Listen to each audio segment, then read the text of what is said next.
So I'm going to introduce myself first. My name is Marc Levenson. I run a website called milosreef.com. I love Dunkin' Donuts, and I went and got myself a dog chew toy for my dog, Jack, for when I get home. She needs a gift like you bring home to your kids, right? And I've got 5 presentations to choose from, and they did a poll overnight, and the discussion that will be today is the Reef Reset of 2021. So that means I need to look at these slides really fast. I'm glad you guys came to Aquashella. The Reef Reset is something you need to do if you do a good job with your reef tank and everything's growing.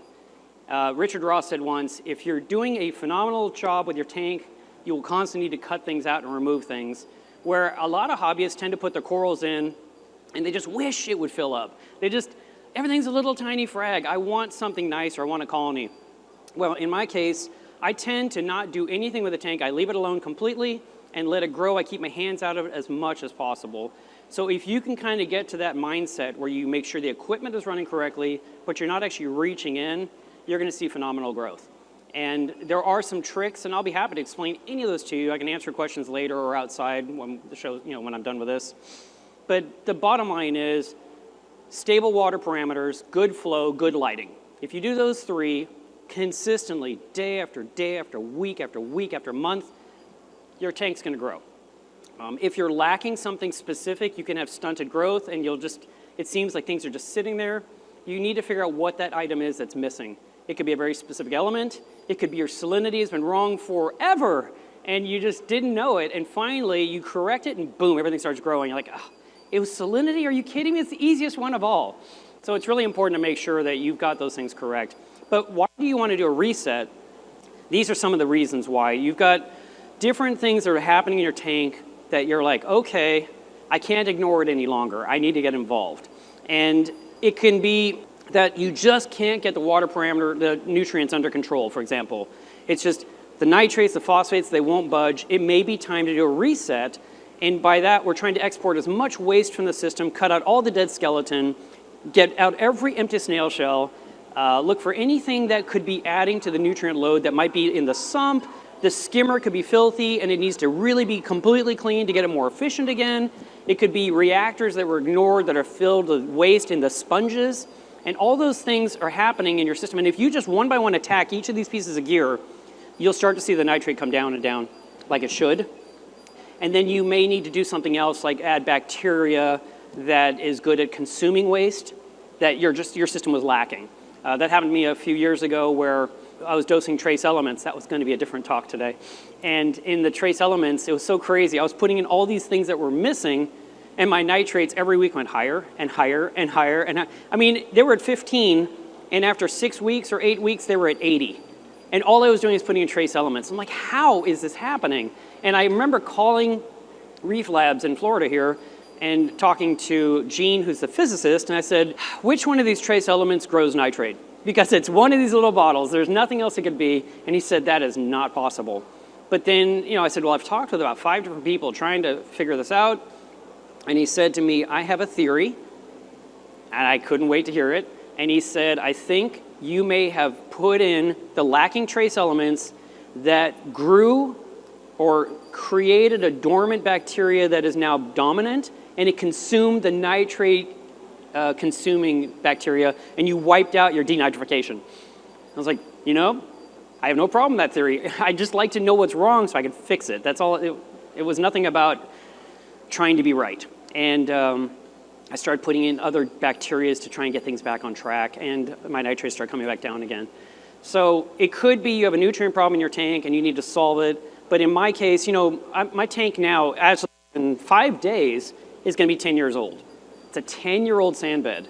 So in 2021, when we were in there pulling out big colonies and pulling out as much waste, I also siphoned the sand bed as much as I could to get out all the built-up detritus that's been amassing in that sand bed for years. Because as my reef grows in, I can't do a gravel vac. There's no room. Or because I have the worst habit, I put corals on the sand instead of putting them where they belong. I can't get to the sand now because there's a big fat coral in the way. I'd have to lift the coral out of the way to go sand, sand, sand, and put the coral back. Who's going to do that? Not me. Another reason for a reset is that you may need to correct the flow in your tank. You've got all these giant colonies, and the colony is blocking the flow from the water and just can't get past that barrier. But by resetting and moving things down where they belong, the flow can move through the tank again. You can actually rearrange your rockwork a little bit to improve flow if you have an area that's not working well, or you may find there's spots where you can add a power head now because you've made some room. But as you let the thing grow into a dense forest, obviously less wind can move through it. Same with the reef tank. As it gets really full of coral, you're going to have problems with flow. Corals can also be fighting each other. At first you're like, these two corals are close, but I think they're okay. And then you see them kind of touching and kissing. You're like, what are you doing? And they seem to be fine. And then one day, this coral just got smoked by this one. You're like, I knew it. So you might need to do a reset because the corals are touching too much. You need some kind of a barrier between them or some space between them so that they can continue to grow. The dead undergrowth is something that a lot of people don't think about. It's something that I probably learned from Joe Aiullo's tank because he has a 20,000 gallon reef on Long Island. And in that tank, he would have these giant monster colonies. And then he would do a reset. He'd go in there and attack one section of the tank, cut everything off, get rid of all the undergrowth, and all the living stuff, he moved it down 2 feet, and the tank looked half empty again. And he created more room for the flow in the tank. So that undergrowth, you don't need it. There's no benefit to it, and it could be part of the nutrient problem in your aquarium. So by trimming out the dead stuff in your acros and bringing them back down lower, you're not hurting them. I mean, they started there. And they grew and they grew and they grew, but this down here kind of dies. It's shaded, it doesn't get any light. And when that happens, this stuff's doing fine, but you have this view of nothing good, and it's kind of ugly from your normal perspective walking up to the tank. And when you reach in there, rip out all that dead section and put everything down, it's pretty again, it looks nice. And again, you've increased your flow. Another reason for a reset could be of algae issues, and it's everywhere, and you want to really get in there and find those areas, and you couldn't get to them. Again, colonies are in the way, so we want to get rid of those patches of bubble algae, or you might want to go into the coral itself and remove all the crap in the middle and then take the living parts and replant them. And that way you can go ahead and take care of your tank. I mean, sometimes you grow something and it just becomes massive. And this happened to my tank in, this says 2017. And I remember that big acro in the front lower right corner, that was what I called the shadow caster. I had no idea where the coral came from. I asked everyone, did you give me this? Did you give? No one would own up that I don't know the source, because I wanted to find out what it was called. And finally I said, that's it, I give up. I've been trying for 2 years to find out whose coral it is. I'm going to give it a name, and I give it the name Milev's shadow caster, because it creates this giant shadow and everything underneath dies. And it's just like this murderous coral. And it was super dense and thick. And then you can see those Montes are growing like crazy. The Milka that started with like, I don't know, a couple of little fingers down here in the lower left had grown into this giant colony that went straight up, and then all of the branches leaned over like this because the flow was coming across the tank. It was so strange how that coral did that L shape at the top, like spaghetti noodles leaning over. And so I asked Dwayne, please come help me. So this is when we did the reset in 2017. And I was on top of the tank on the walkboard, he was next to me, and he's right there using bone cutters, and he's trying to cut onto the colony to remove one coral. And that whole thing I'm holding, from acro to Monty, a 3-foot section just went in one continuous piece. It was amazing, and his eyes were so huge, he was just like, oh my God! I was like, not surprised, because it was like holding on to 3 little points in the tank, and then we were able to extract it from the tank. All right, so let's talk about coral health in your tank and how it's doing. And mainly what you're looking for is if the corals are fading, if they are RTNing, which means rapid tissue necrosis, which just means they're dying really, really fast. The skin is literally coming off in the flow, and you're showing yourself a skeleton. When those things happen, it's usually because the tank isn't healthy. It's a successful tank that is now too abundant with growth, and because there's so much livestock in the tank, it's soaking up everything you're putting in. And when that happens, your corals look faded. And I remember specifically thinking, well, actually, I had YouTube audiences commenting, and they'd say, because I'd have my tank behind me in the video, and they'd say in their little comment, you sound like you know what you're doing, but your tank looks like crap. And I kept saying, I know. And it wasn't that it really looked like crap, it's a webcam made it look like crap, because a webcam can't handle aquarium lighting. And back then I had like a 1080p camera, and I was trying to make me look good and have enough light on me. Tank behind me had the blue hues, and the camera hated blue. But it really did look like crap on camera, and I agreed. And, but people kept wanting me in front of the aquarium. But when I looked at the tank, it kind of was crappy. The corals were faded. They didn't have the vibrance. I'd see all those posts on Instagram. I'd see those posts on Facebook. These coral sellers had these vivid corals. And I'd look at my tank, and it was like, ugh, why doesn't mine look like that? What is the deal? And I was getting kind of aggravated at everyone that they had prettier corals than I did. Even though I had a big colony, it just wasn't vivid. It wasn't vivid from above. It wasn't vivid from the side. It didn't look good at all. I'd take the picture, and it was like a right, but it wasn't great. So I knew that the tank had hit a tipping point where it was time to get involved with a reef set. Another thing, like I mentioned, nitrates. Nitrates were building up, and nothing was bringing them down. I tried lots of different methods, and nothing would touch them. So I decided I've got to get in there and do this. So when you're doing a reset, you need a plan. My plan is to make my friend Dwayne fly in from Seattle and help me. I don't want to do it by myself. We're both old-time hobbyists. We both feel the same way about reef keeping. And I'll pay for his trip and say, just come and help me, because I don't want to do it by myself. It's too much work, which sounds ridiculous. I'm the hobbyist, right? But it's so much fun, more fun with a helper. And if you can get a local hobbyist to come over and help you do something, give them beer, give them pizza, give them cookies, give them whatever they want. But you have conversation, you can just enjoy you're laughing and joking, and you're arguing, and you're debating, should you keep it or not? It's a lot of fun. So you want a person to help you. You definitely want to have something to hold the things you're taking out of the tank. Because when you're doing a reset, we're not talking about cycling the tank. We're not talking about draining it down to bleach it. We're talking about removing the big stuff and putting them somewhere to get down lower, to maybe arrange the rock a little differently, and to access that sand bed and really clean it deeply if you can. And so, like in my case, I took a huge cooler, like a big, I don't know what size, the kind you take for a party, and it's just filled with beer. And I just removed the lid, filled it with salt water, dropped in the heater, dropped in the power head, and we lifted out colony after colony and put them in there and just filled the cooler. And then we put more in the sump, and we put more in this thing over here, and put some in my frag tank. And I remember my frag tank looked like crap too. It just was overgrown with problems. And Dwayne says, all right, before we do anything, we got to clean this tank. And I was like, that's another tank. And he scraped the walls clean, and we scooped out all the sand, we washed all the sand, we put the sand back in, we filled up with new salt water, and he says, all right, now we got somewhere to put corals. And I was like, yeah, he's right. And it looked good. You're going to want plenty of salt water for a reef set, because as you're working, like the stuff in the cooler might have issues. You might have to change water quickly, and now you need 60 more gallons. Or, as you're working the tank and you're siphoning out the sand bed, you're going to need to replace that water. So there's a lot of things where you're going to need to have more than you expect on hand. And so if you had 2 or 3 55-gallon trash cans full of, barrels of salt water available, even if you don't use it, at least you had it. You definitely don't want to be working in your tank and don't have enough salt water, and you're mixing on the fly to dump it in quickly. I really like to let salt water age a little bit before it goes in my aquarium. You're going to need ladders, you're going to need buckets, you need the tools to do the cutting. I remember I was at one of these shows, and I went to Dirk's booth back there, and he had some kind of a coral cutter that looked like a mantis claw. And I was like, now that will cut the milka. And you're like, because it's a super dense coral. And I was happy, and I said, here you go, Dwayne, and because he loves it when I give him the hardest stuff to do. You're going to need to re-glue things, and of course, you're going to need a ton of towels because water's going to be everywhere. So this is what the tank looked like before we touched it. You might say, yeah, that looks great, but it needed a lot of work to open it up. Now, you should go in with a plan.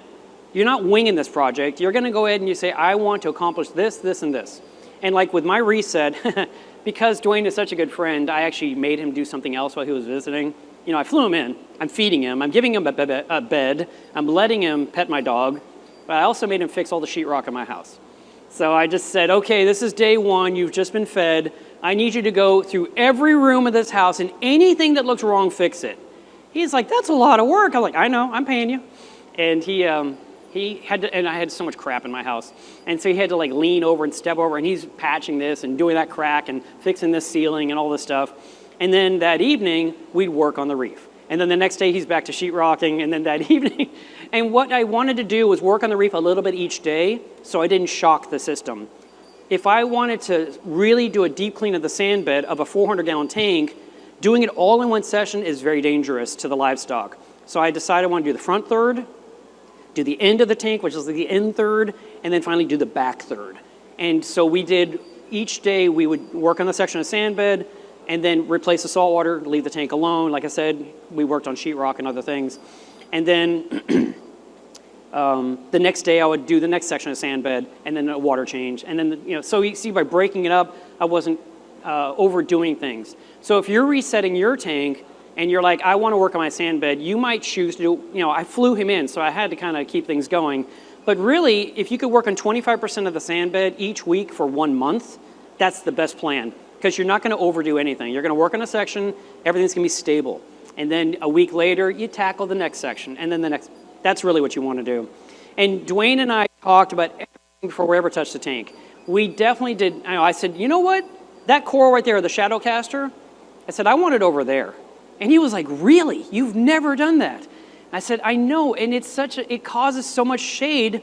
I want to put it on this end of the tank, and I want something new in the middle. And he is like, I am so glad to hear that. So you see, that conversation with another hobbyist can really help you rethink things. And he always was a firm believer that when you take out your colony, you should find this one fist size, because again, big corals. You want to find one a fist size that's beautiful, get rid of the rest. And keep this fist and put it in your tank. Because in 6 to 9 months, that'll be another colony. It's not like a crazy long 3-year wait for some nice coral growth. And so, again, I told you in 2017 when we pulled out that giant, humongous 3-foot section, this time the tank wasn't quite as overgrown in 2021. And I pointed to something and I said, you see that part right there on the milka? I was like, yeah. He said, yes. I said, that's the piece I want. And he was like, really? You're going to do what I said? I was like, yes, that one's a prime piece. He says, I completely agree. And so he had to work through the really hard stone body to get that piece off, which we then plant in the back of my tank. And those kind of conversations really help you figure out what you're doing so you're not trying to figure it out on the fly. Again, if you're like, where do you want me to put this? What do I do with this thing? And you know, that kind of, it's just going to defeat what you're working on. You also need to prepare yourself mentally for what's going to happen. And in my case, I knew we'd be pulling out a lot of things, and Dwayne is the king of, Marc doesn't need this, Marc doesn't need that. And he will just throw things away that are still alive. And I'm just like, no, every polyp matters. And he's like, nope, you don't need this. And so we filled up 2.5, 3 buckets of coral skeleton, and most of that is dead. There's some life in there, but most of it's completely gone. But I had to be ready, because otherwise I'm going to be trying to save everything he tries to throw in the trash. Like, nope, I want this one back. And I had to say, I understand. So, like, here's the frag tank we cleaned out and made fresh. And then when we were working the tank, one of the things I like to do is lower the water level a few inches so you're not quite reaching into your armpits. So we pulled out whatever that is, maybe 50 gallons of water, maybe a little bit less. And now you're kind of just reaching up to the middle of your arm. And we could work in the tank, we can see what we're doing. We've stopped all the flow in the tank. There's no, I don't think the vortex are running. I think we just stopped it all to work. And we were reaching in and removing things step by, oh, this is a video. We're reaching in and removing things step by step. But what we're doing first is removing all the big, huge colonies. So my copper band is now working on this area where all these beautiful sponges are that were completely invisible, and you know, you couldn't find them because they were behind so much. As my corals grow, they just become these massive, you know, things. And he was like, look at all these gorgeous sponges. I wish I had these sponges in my tank, he said. And you know, so many hobbyists are used to having just dry rock to start their tank. I'm like, you guys don't know what you're missing when you're not buying live rock. It just has so much nice biodiversity. So he's cutting off all the dead coral skeleton there to get the rock back in the tank, to keep those sponges alive so that that rich biodiversity can continue. He's also looking for any kind of hermit crabs. We want to make sure we don't lose any fish in the process, because sometimes they duck into a colony for what they call home, and we just lift their home out of the water. And we want to make sure we don't lose any livestock. You should definitely test your water before you start this process to know where all your parameters are. And then as you're working, like, you know, you get the pumps resuming, wait a little while for the water to clear, and then check again. And keep in mind too that after you make a big change in your tank, your alkalinity could take a huge jump. It could even take a huge jump up, because you had these giant colonies that are soaking up the alkalinity. You got rid of a lot of mass. Now you're down to all these fist-sized corals. They're not drawing in nearly as much, and your alkalinity is just being dosed like the normal rate. And you could literally cook your tank with too much alkalinity because you're thinking, I need lots for all this consumption. Another thing that could happen that's not in this presentation but popped in my mind, and I don't want to leave it out. When you have really big colonies, like for example, I had a leather coral that I got at a MACNA event. I went to a fragging demonstration. We all learned how to cut this leather coral, and I came home with this piece of meat that was the size of this part of my pinky, and I put a rubber band on it, and I put it in a rock in my tank, you know, when I got home from the trip, and it grew into this size coral, literally the size of a 33-gallon trash can. It took up 1/3 of my tank, and that giant coral was exuding stuff in the water all the time, and I had to run fresh carbon every single week to keep the rest of the reef healthy. So you want to be aware of when you have big colonies, what are they doing? Are they using up a lot of alkalinity? Are they adding a lot of crap to the water where you've got to have good chemical filtration, like running carbon? And there's a lot of fear of carbon. People think, if I use too much carbon, all my tanks will get HLLE, you know, the head and lateral line, because there was a study done and they said the carbon dust causes it. If you're rinsing your carbon really well, this is not going to be a problem in your tank. And if you're not pulverizing the carbon in a reactor where it's tumbling, if it's just water going through, carbon sitting at the bottom, and just no movement at all, just water going in and coming out really slowly, a few gallons an hour, like one author, Richard Harker, recommended 1 gallon an hour. That is slow. I can't find a pump that goes that slow.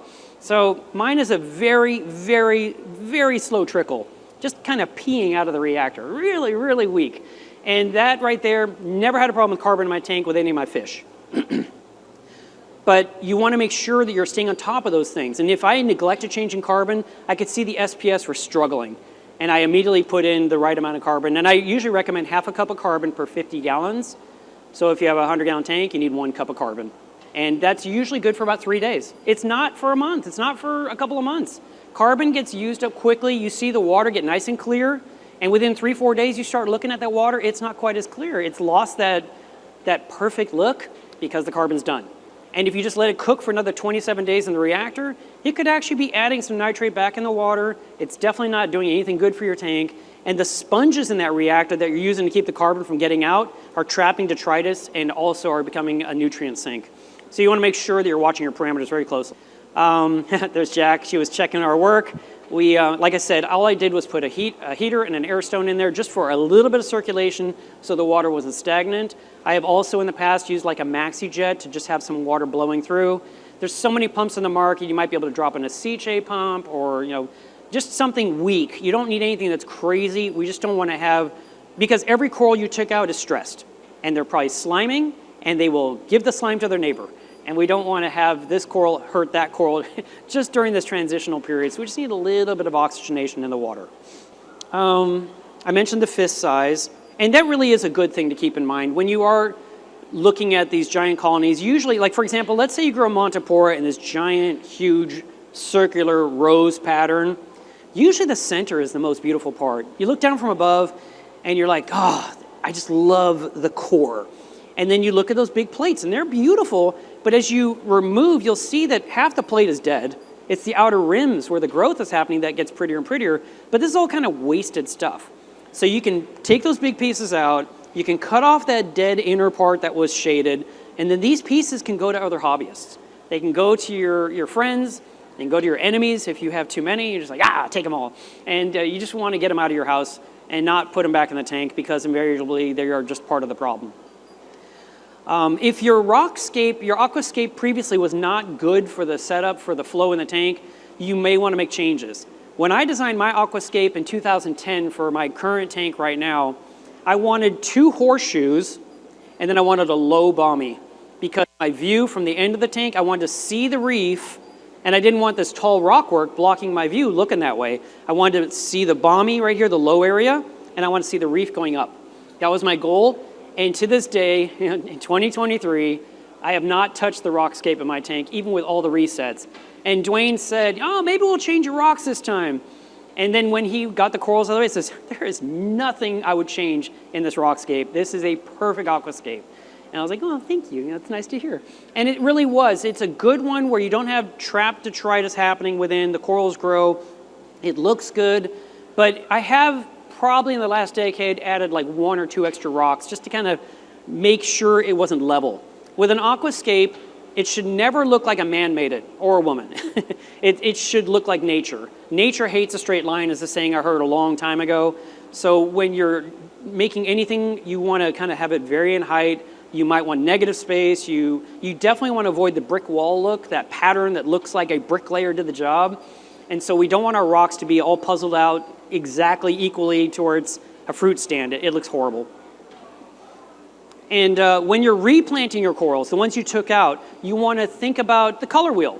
You want to, if you don't know what the color wheel is, just Google it. It's just a circle that looks like a pie with all these slices of color. And whatever is on this side of the wheel, the one on the opposite side of the wheel is the opposing color, and those two should be side by side. I know it sounds weird, on the color wheel they're apart, but they look good in your eyes. So for example, so many times over the years, I'd get some new coral. I'd come to the show like, oh my God, that's gorgeous. And I'd come home with it. And let's just say it's green. And I look at my reef. Where can I put it? Where can I put it? There's an empty spot. And I put it right there. I'm like, oh, I love my new coral. And then I stand back and I look at my tank and I see that I just put a green with all the greens. And I got my brown with all my browns. And I got my yellows with all my yellows. And it doesn't look good. It's blah. But if you can use the color wheel and use those contrasting colors, it's more appealing. You actually get this beautiful collage. Think about people planting zoanthids.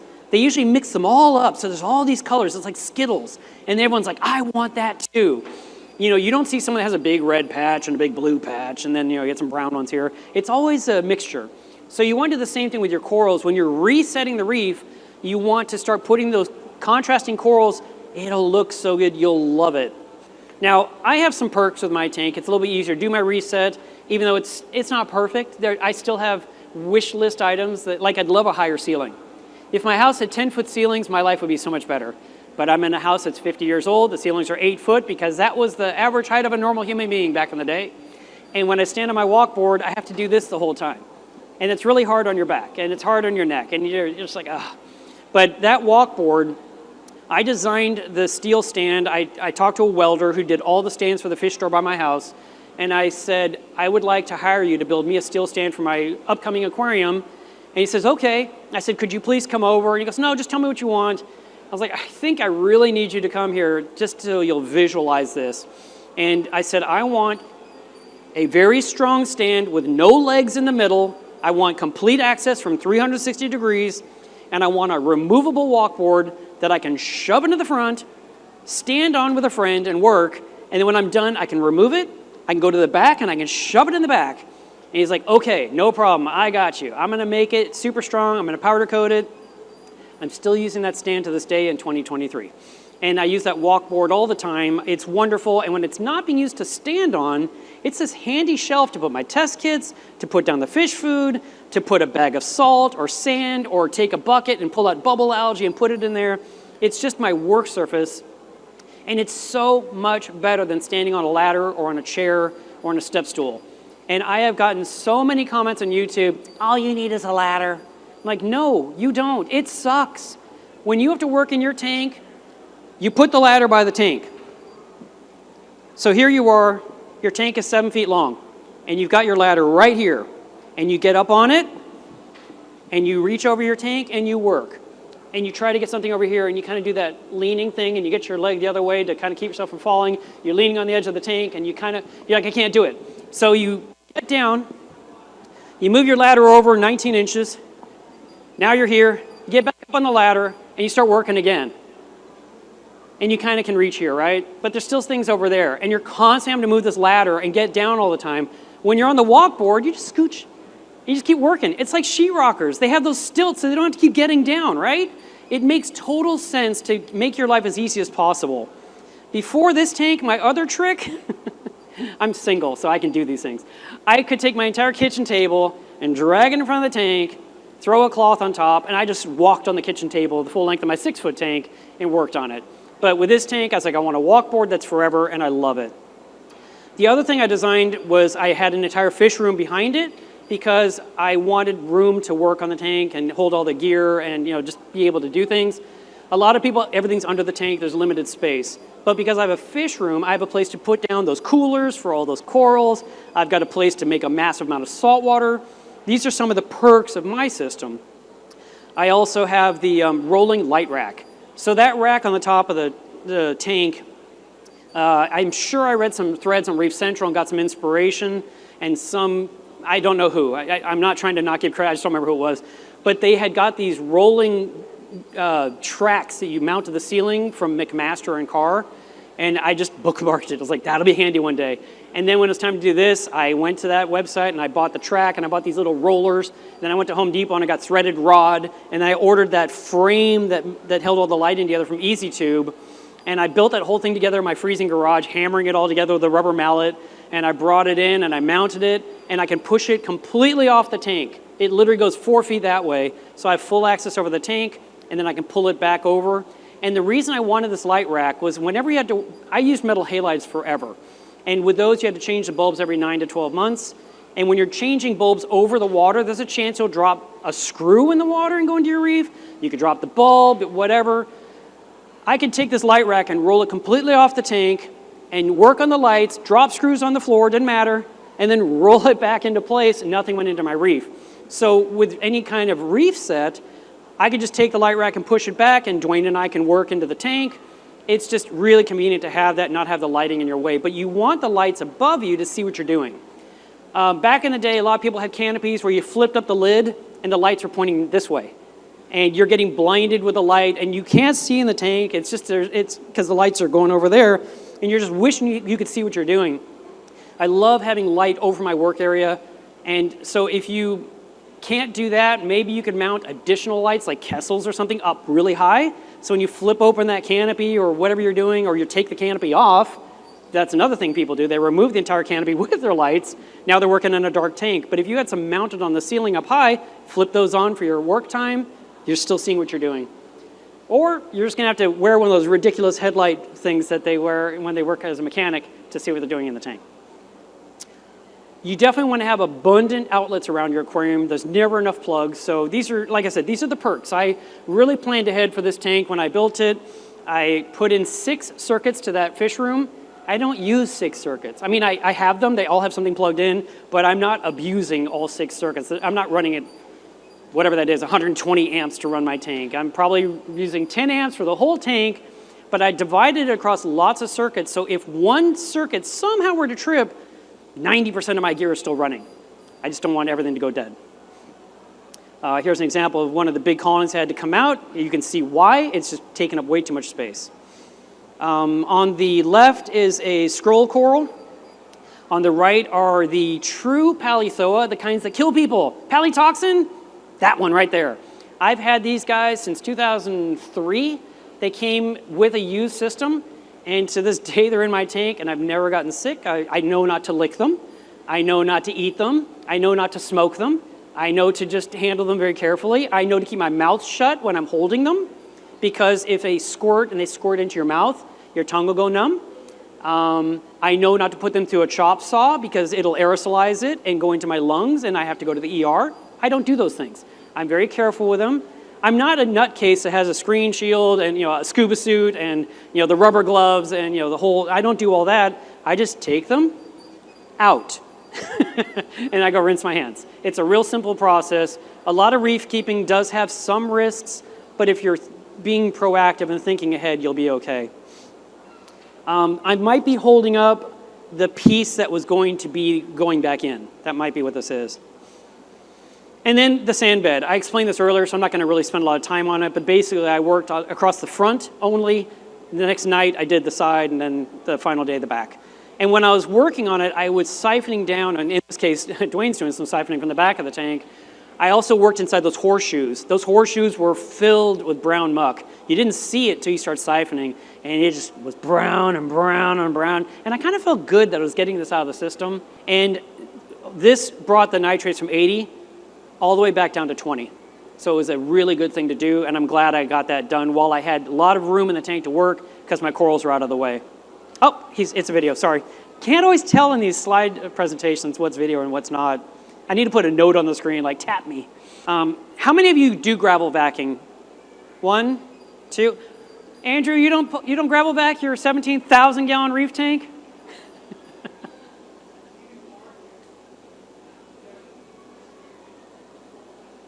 Yes. Yeah, or sucking out a fish. Yeah, when I go to the Georgia Aquarium, they'll have a guy in their gravel vacuum, like, wow, it's amazing. Think of the pump they use to get it all the way up and out of the system, you know, with whatever. I don't even know how they do it. I need to ask one day. But gravel vacuuming, we usually for sand beds don't recommend you touch it. We tell you leave it alone. Dwayne's technique is the weirdest. I won't do it. I refuse to because, again, my tank is 7 feet long and 3 feet wide. His tank is maybe 5 feet long by 18 inches. It's like cute compared to mine. I know mine's cute compared to yours. But he would take a turkey baster and go puff, puff, puff, puff. I said, I am not doing that. And he said, if you do that, you'll make the detritus come out and it'll get filtered out. I'm like, I am not doing that. Nope, not gonna do it. So every few years, I gravel vac the crap out of it, literally, and the sand bed is now cleaner. I just wanted to show you this coral. This is an Australian tongue coral that I got that was this long. I got it from Frank's Tanks by my house, and now it is this long. And I know even then in the picture you can't really tell, but I've been growing it for a decade. When I took it out, I had to put it somewhere. So I had like a large glass pie pan, like to make apple pie. And I said, oh, let's put it in that. It wouldn't fit. It was in there and kind of like hanging off the lip or whatever on the opposite side. I was like, okay, it's fine. And I'm working in the tank and I look over at the pie pan and all the tissue was like drooping down from the weight, from the water weight. And I was like, oh my God, if I don't get this thing back in water, it's gonna tear its flesh off the skeleton. And so I put it back in the tank as quick as I could. But yeah, this is one of my favorite corals. And then this is just an update. My friend Eric, he made this logo for me. It's like, Mila's Reef, nitrate free, because I've been 80 nitrate for so long that it was like this huge announcement. It wasn't really true. I was down to 50, but I was getting in the right direction. And then, you know, the next night I checked, now we were like 30, and then the next night I was at 20, and then a couple months later I was at 15. So let me emphasize that second paragraph. With the undergrowth cut away, the corals are now lower in the aquarium, which gives you room for vertical growth. This is such an important thing to consider when you're aquascaping your tank. And a lot of times people, they do the rock work with however they want it to be. I prefer to have the rock work no higher than the middle of the tank. That's really the peak, in my opinion. And my main reason is so that when I put corals on top, they have room to grow. And my second reason is I believe, and you could tell me I'm totally wrong, but I believe lower rock work helps avoid fish jumping out of the tank. Because in the old days, we did our rock to the top of the tank. It was the rock wall, and people lost fish all the time. There was always jumping out. That's why they started inventing screens to put on the tank to keep the fish in. It's because the fish are at this rock. Everywhere they look, there's rock, and they think, I can jump here because I'm scared, and I'll be fine. And they jump right out, and they're not fine. So by having the aquascape lower in the tank, the fish know, I'm scared, dart into the rock. Don't go for the open water, because fish rarely go to the open water when they're scared, unless they just have to run for their lives. But I just think that's a smarter move. So when you're scaping, try to avoid, if you're rescaping in a reset, lower that rock work a little bit more, give yourself room for the corals to grow. And also, you'll have a better view from the end of the tank, EOT. So the new issue of Coral Magazine just came out. And in that magazine, we have 2 or 3 articles about the branching hammer coral. Now this hammer coral, I purchased my first piece of it in 2002 or 2003. I think 2003. I went through all my pictures to find the first photo of a hammer coral in my possession, and I've never lost it. I've had it for 20 years. And I had these polyps of life with these jagged, horrible sticks that were super long, and I would just jam a stick into the rock, work on another one, trying to create a bouquet to make it look decent.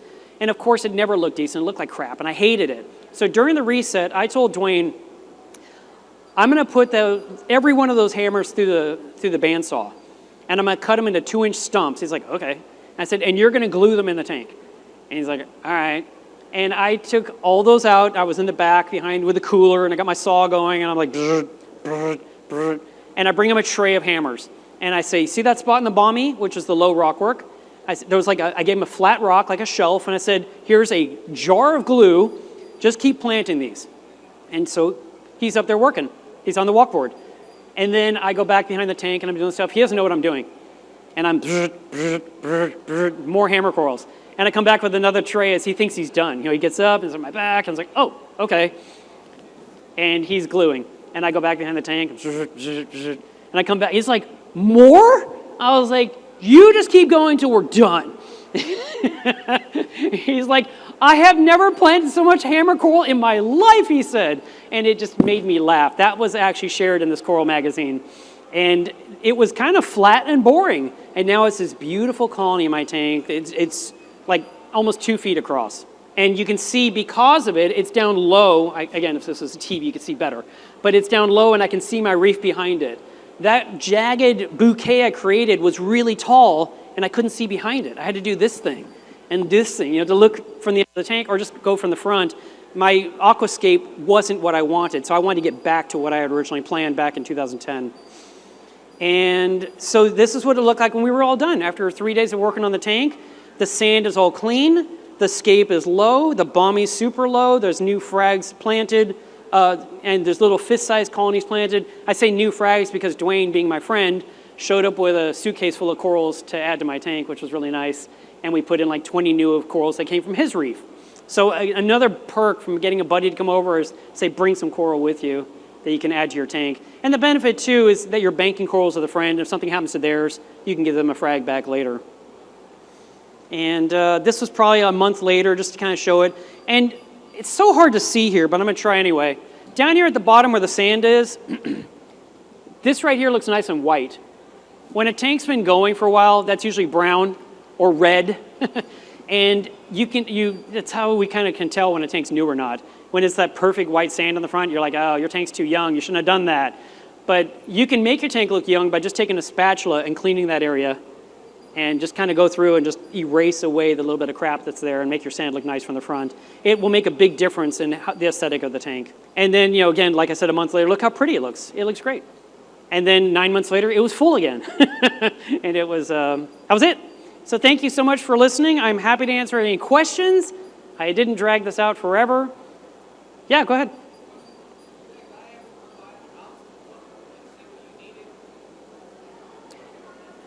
That went by my house to look for the what? Oh, to see it? He did. The welder, I asked him to come, and he did show up. And I believe I was in the process of remodeling that room.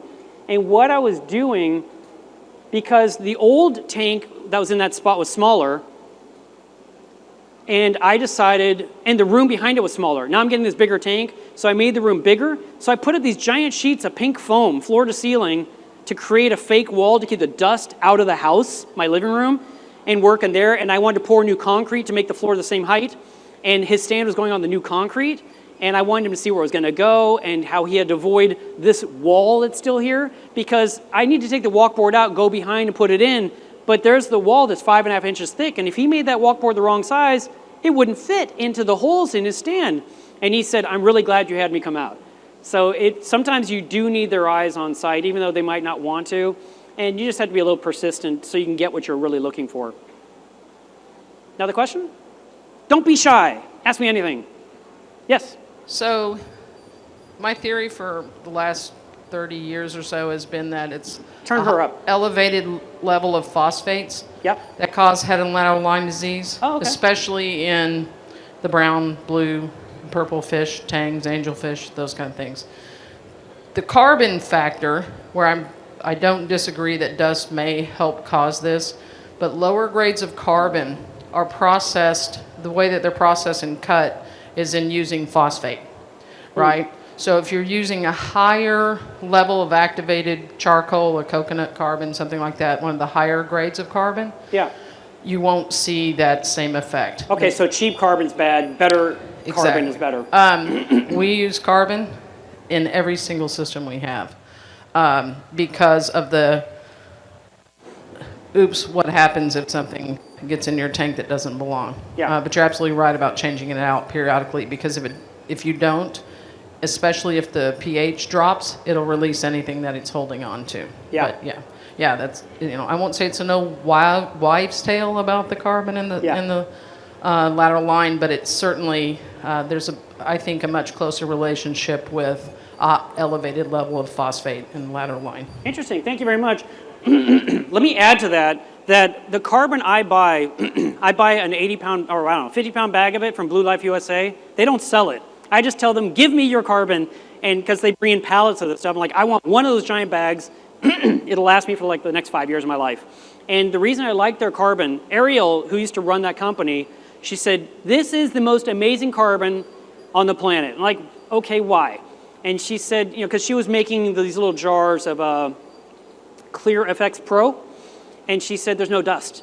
And she said, I can reach my arm into the carbon and take it out, and it's not black. And I was like, I want a bag of that. And so I used it. I used up the whole bag. For a little while, I had it on my website. No one bought it. No one knew. And then I kept using it on my reef tank until I ran out. And a new owner took over, Eric Cohen from Among the Reef and these other companies. And I said, I need another bag. And they shipped me a giant bag of carbon, and that's what I use. And it's a really, because you hear people say, I use BRS Rocks. I have no idea if Rocks is good. I mean, it's a brand, right? But for me, I use the one from Blue Life USA because I know it's trustworthy. If it's something that that they would market in jars, I would tell you to buy it. But it's mixed in their resin stuff to give you really clear water. And it's a really good quality one. So maybe you can pester them to start selling it. I don't know. Okay, another question? Don't be shy. What happened to the giant what? Oh, the giant leather. Great question. What happened to the giant leather that filled a trash can? And it literally filled a trash can because the 280 leaked. I had to break the tank down.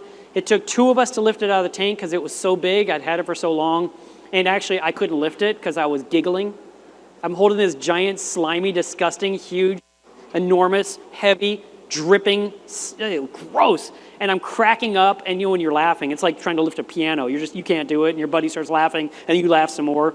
And so my buddy Drew is next to me, and he's doing all the lifting. I'm like, and he hoists it out, and we hand it to Wes, who's standing on the floor, and he puts it on his shoulder, and he jumps over here, and it's raining water on the ground. Like literally, it sounded like a rainforest. And he goes over here to stand on a scale to weigh it, and the scale says error. And he's like, ah! So he gets off, and he gets back on with this giant thing just raining down his body, and it broke. The scale died. It literally it broke. I have no idea what that coral weighed. And I put it into a huge trash can with live rock and fresh water, and it was wall to wall. It literally went in like a cork into the barrel, and I had power heads and stuff, and I didn't want to give it up. I was terrified how I'd put it in the next tank because I knew we'd have to lift it again, and it would be stressed, and I'd put it in there, and it would kill everything I own. So I was thinking, what am I going to do? Well, I'll just keep it alive for now. What I should have done was grab the handle of that barrel, grab the other handle, have my buddy grab that one, take it to the car, and bring it to Paula for the Dallas World Aquarium. Because it was a showpiece, and I regret that I didn't do that with that coral because it just declined in that trash can. I changed the water in that trash can twice a week. I had lights over it. I tried to keep the leather alive. And at one point, it had shrunk down to 50% of its size. And then it was floating on the surface. I'm like, leathers don't float? What is going on? And I went to my club's forum, and I said, does anyone have a tank with nothing in it with filtration that could possibly save this coral? And one person said, I've got a tank we can do that with because I don't want to kill their corals. And he says it was floating in my tank too. I tried cutting off a few pieces. Nothing lived. So that was unfortunate. I should have the very next day said, Paula, I'm on my way. You can put in quarantine for 10,000 months. I don't care. But you need this because it's such a beauty. And I really regret I didn't do that. But at the time, I was being the typical hoarder I am where I don't share my toys. And I didn't want to give away my giant leather coral. So unfortunately, I just didn't do well on that situation. We still have 7 minutes of questions. Sorry, I didn't understand. Even Siri is asking questions now. Anything else? He asked, what did I use to lower nitrates? Originally, I did biopellets, and it worked perfectly. And then one day I had nitrates. Like, that's so weird. How do I have nitrates in this tank? And when I say nitrate, they were low, but usually it said 0. Back in the day, y'all, 0 nitrate and 0 phosphate was a good thing. These days, 0 nitrate and 0 phosphate is the worst thing you could do. But every hobbyist wanted those low numbers. So I suddenly had nitrate, and I looked at my biopellet reactor that's this tall that I had filled with 2,000 milliliters of pellets, and there was 5 beads bouncing around the bottom. They were completely gone. I was like, oh, that explains why I have some nitrate. And I refilled it. But I did this for a long time. I did an article about it. I probably did a video about it, and I explained how to use it. But then everyone kept saying, I use Nopox, I use vodka, I do this. And I was like, I want to try some other methods because when people ask questions, I want to have some knowledge. I want to have experienced it myself and tell them good or bad or indifferent. And so I chose to not use biopellets, and I wanted to do vodka dosing. And I did that for daily dose. Even when I traveled, I had this Aqualifter pump, which is this little cheap $11 pump, that went to a test tube with this much vodka because I was terrified it would suck the entire bottle of vodka into my tank overnight. I wanted to limit the worst case scenario. And I put in a dose every day for 7 months, and my nitrates didn't budge. And then 7 months and 1 day, the nitrates went, phoom. It finally was the right amount, but it took forever for my reef. And I was the editor of Reef Keeping magazine at that time, and the guys that wrote the article on vodka dosing, they submitted it to me, and I was like, I have the recipe. I now know how to do this properly. And he had this chart, he explained the whole thing, and the risks and the dangers and the pluses. And I was following the guidelines and talking to him, saying, it's not working, it's not working. He goes, it makes no sense, Mark. This usually kicks in about 6 weeks. Just keep going, just stick to it. I stuck to it for 7 months without any results, and then it finally happened. And I knew it worked, so I stopped doing it at that point because now I knew, and I switched over to like nitrate resin, and then I tried Nopox. And I just over the years tried these different brands because I want to know what they can do or don't do.